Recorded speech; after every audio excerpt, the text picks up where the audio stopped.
Hello, my name's Andy. Welcome to episode 22 of Keeping Water. This is the penultimate episode of 2020 and the last episode proper. Next week's, on Boxing Day, will be a longer compilation episode.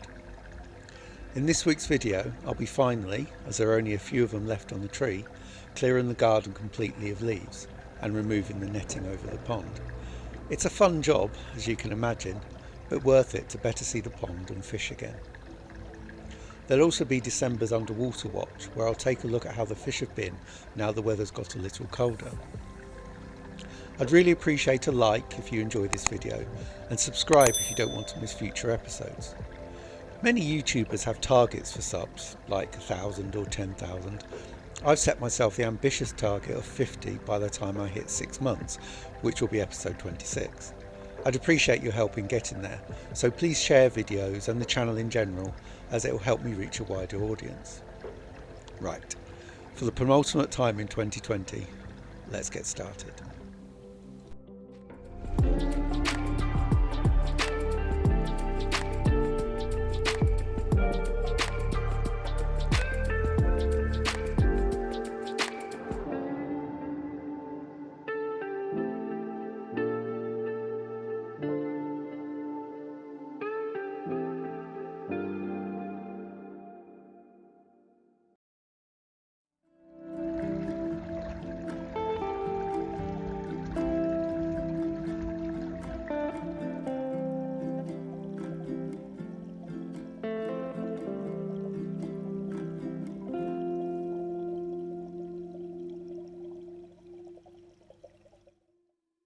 The rudd continues to be the most active of all the fish, circling the pond, closely shoaling together and rarely stopping or resting near the floor of the pond. However, they don't appear to be feeding, definitely not on the pellets I offer, although they may be eating plant matter while I'm not filming.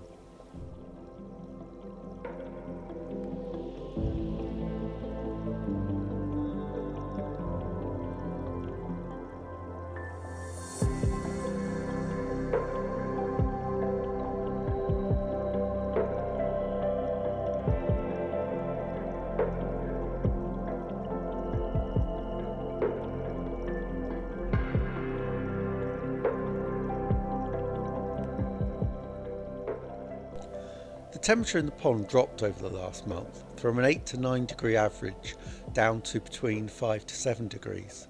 However, the carp continue to look for food.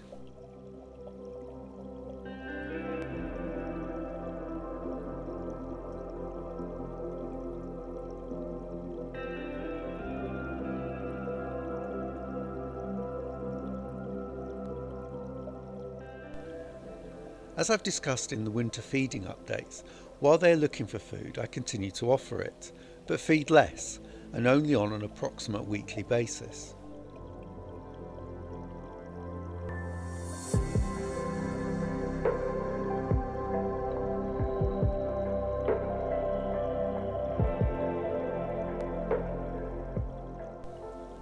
Mira, as usual, is the most active in exploring the pond for food, although Koira is demonstrating a decent appetite, as we'll see later.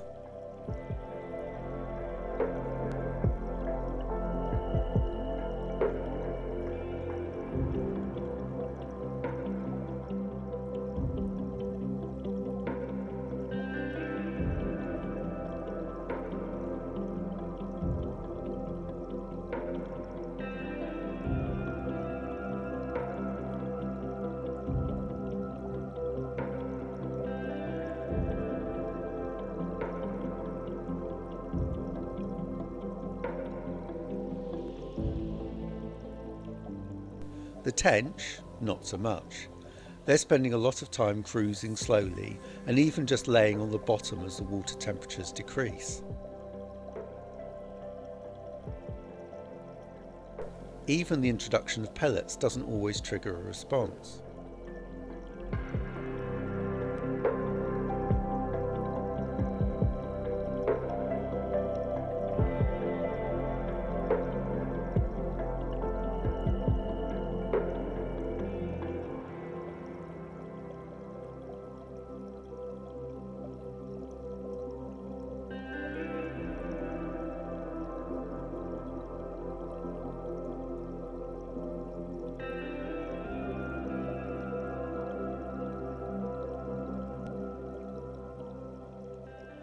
Mira, however, has responded in her usual fashion.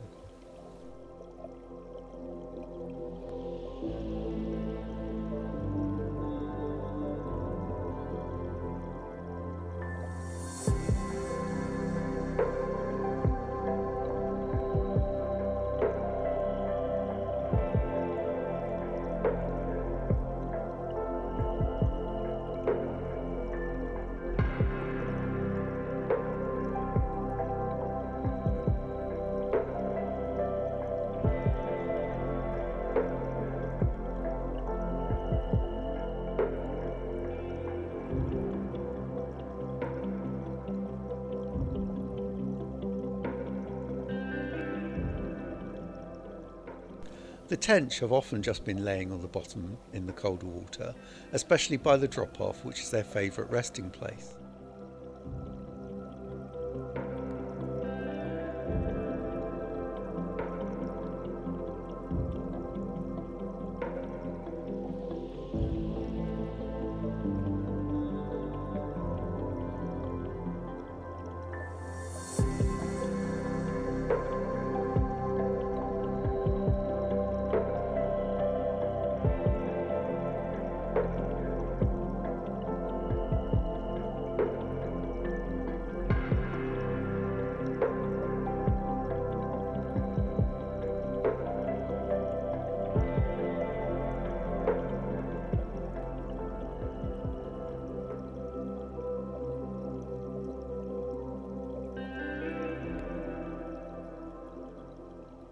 They will often also have detritus on them as they rest amongst the mess on the bottom and sides of the pond. This is consistent to the behaviour in the wild, as tench will almost bury themselves in the silt on the lake bed as temperatures fall. It helps them survive the cold temperatures, and certainly saved Judy when the beast from the east froze my pond in 2018.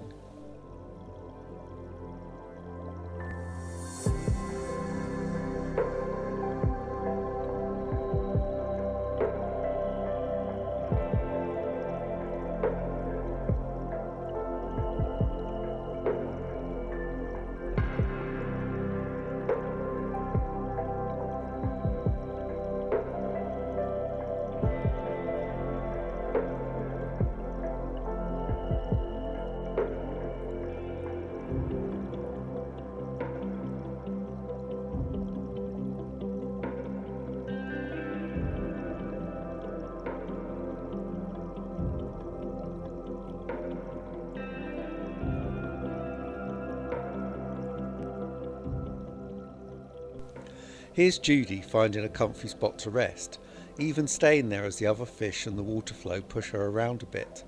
I'll speed it up as she's there a while.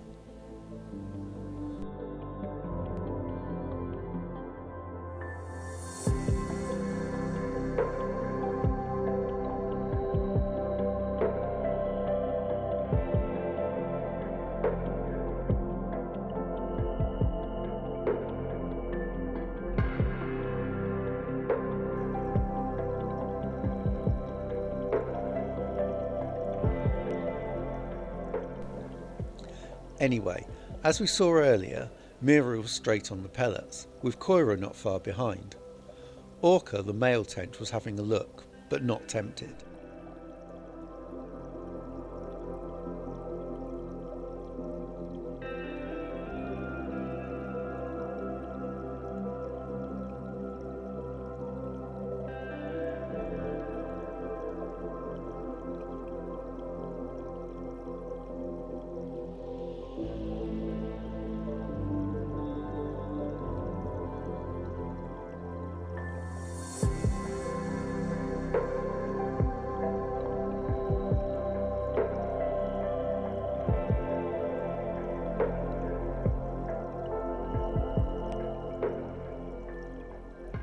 Eventually, the other tench appeared to wake up, sort of had a yawn, and then had a look too.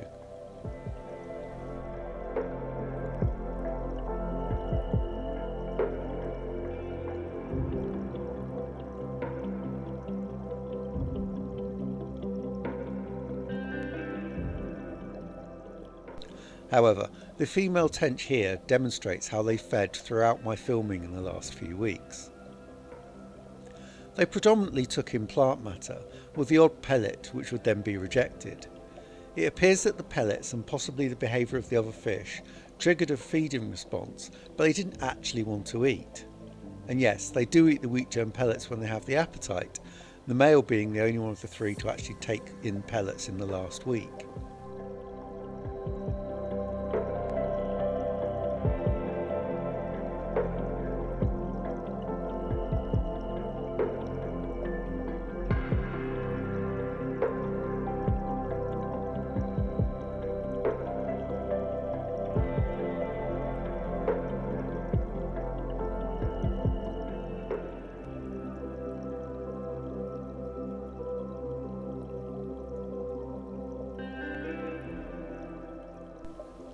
Over the last week, the increase of 2 degrees from approximately 5 to 7 degrees has definitely increased the carp's keenness for food. Koira especially appears to have had an appetite boost.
I checked from the side of the pond and could see that they had cleared the pellets really quickly, so offered a few more.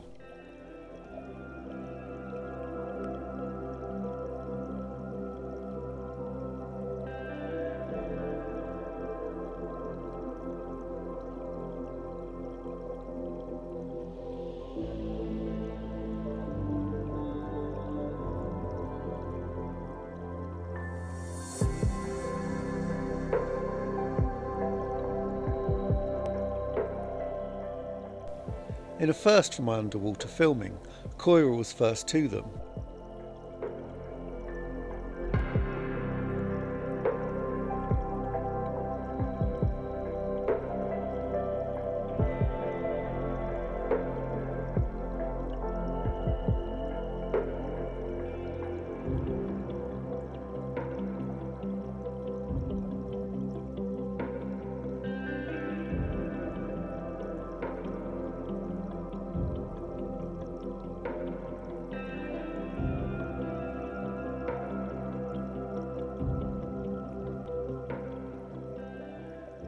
With Mira, unsurprisingly, not far behind.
The conclusion from this month is that the tench and rudd are well into the early stages of winter, feeding less with the tench showing signs of winter slumber. The carp, well, they've slowed down, but to be honest, they tend to cruise around even in the summer. After an initial decline in their appetite with the first sub 10 degree temperatures, they appear to be pretty keen to eat. However, to aid their slowed down digestion and the reduced winter effectiveness of the filters, I'll keep amounts small and only feed probably at most weekly.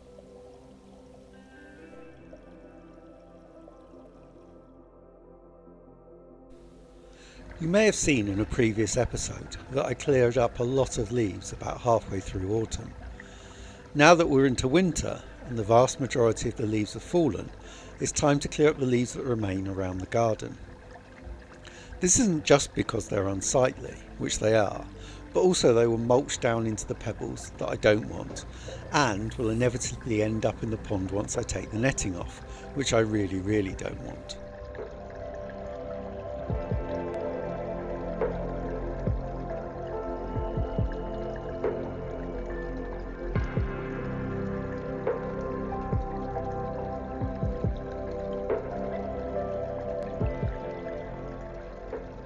This whole job took 3 hours or so I've obviously sped things up for this video, as it's not much more fun to watch than it was to do.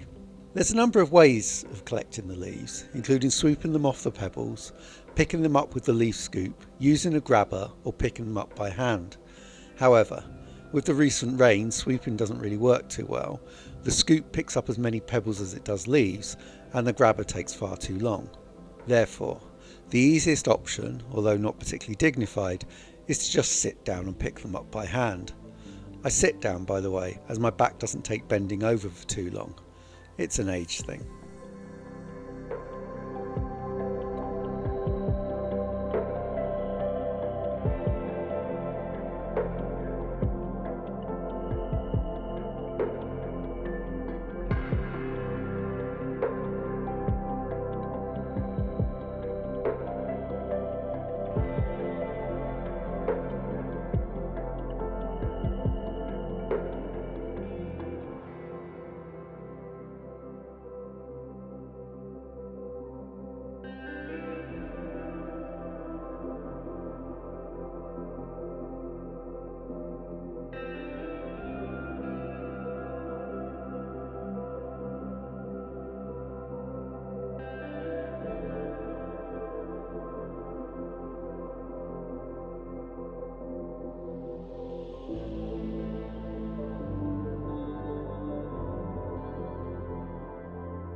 With the leaves from the ground done, it was nearly time to remove the netting, but first I had to collect the last of the leaves from the net itself.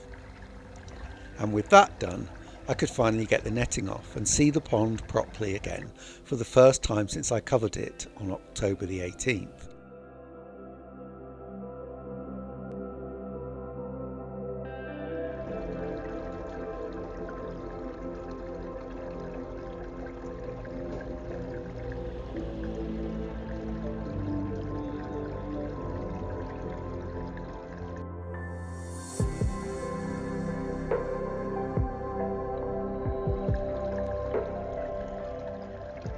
This isn't my favourite job I have to do around the garden and pond, but I think it's definitely worth it in terms of looks and in preventing leaves from getting in the pond after 2 months of covering it and having a really ugly view.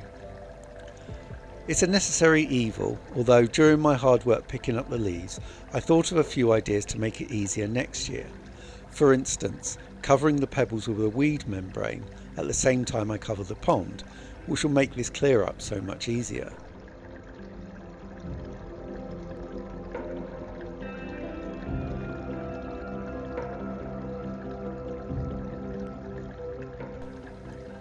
It's great to see the pond again.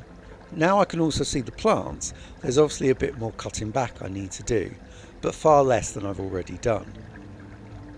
Losing the net does mean that herons become a problem again, but that's just an occupational hazard of keeping pond fish really, and between the fence and the CCTV camera, and that I'm still mostly working from home, I'm only slightly worried rather than extremely worried. I may put on another, more solid cover, for instance some tarpaulin, if the weather deteriorates during the worst of the winter, but I'll wait and see. Thank you so much for watching this episode of Keeping Water. I really do appreciate it. If you've enjoyed it, please give it a like, subscribe and share it. Next week's episode will be slightly different. Instead of the usual format, it is a longer compilation of some previously seen and unseen footage with probably luckily for viewers, much less of me speaking. The episode after that will be the first of 2021, and while it'll be more like the usual episodes, there'll be a few changes to the format. Nothing too revolutionary though. Anyway, thanks again for watching, and I'll see you next time.